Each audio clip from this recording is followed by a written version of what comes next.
My daughter had let her go with her father for a couple of hours. We came back to pick her up. He wouldn't give her to us.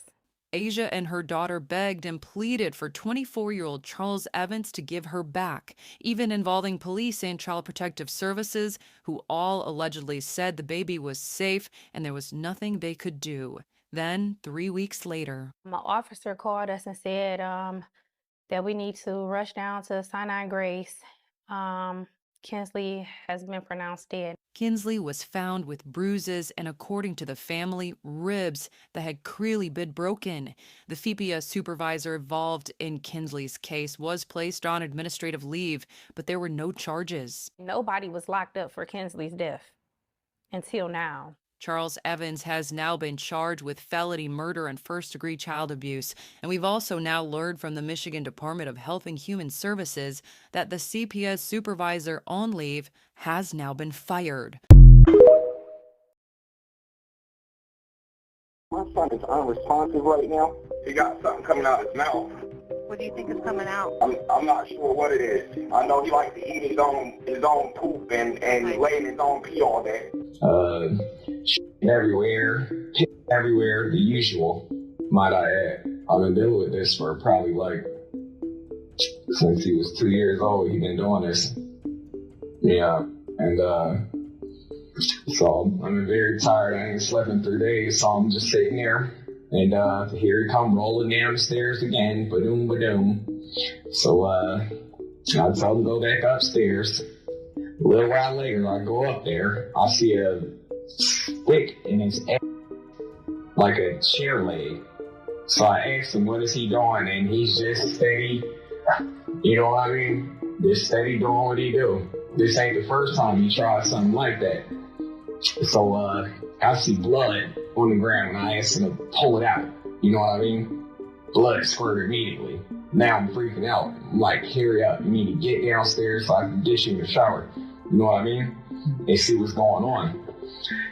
So at the time, I didn't think nothing of it. I just see that he bruised up as usual. Seeing he never stopped. He'd find any type of way, anything to use just to put a bruise on his body.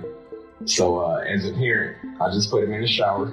I put him in the bathtub to try to, get some of the swelling to go down or whatever the situation may have been, clean him up, make sure he was good.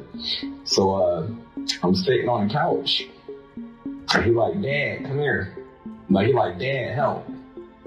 So I come up the stairs to help him. And that's when I noticed his body was cold, very, very, very cold. So I took him downstairs and tried to rinse him off, to see if he'd shake out of it, wake up. I had no clue of knowing that he was sick to that extent, or that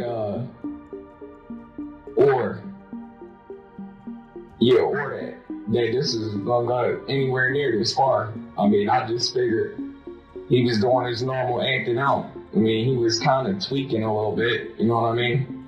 But as far as just like this, this is my way of describing it, just like this. But this is something that he done pulled for many years. All the time, damn near every day. Every time he don't want to have his way, this is what he's pulling. Can't get him to eat his breakfast. He don't want to eat his breakfast. All he want to do is eat his feces. So I'm like, all right, at this point, there's nothing I can do but let him sit there and lay down. Okay. So, like I said, he said, Dad, help. And I came up the stairs. That's why I'm shocked. Right now, I'm not even crying or nothing. I'm just like in shock. Like, my child really dead? How? You hear me? It's what I don't understand. Now, I know them girls didn't do nothing to him and kill him. I just don't understand it. I'm very serious. That's where I'm at. It was shocking. Yeah. Al seems to be laying the groundwork for a narrative where his abusive actions can be painted as reactions towards a difficult child, which brings us to Al's discussion about Dakota eating his own feces. What you're about to hear now will make a shiver run down your spine. Now they're saying that you're a person of interest now. Why would it? Oh, open the door, open the door.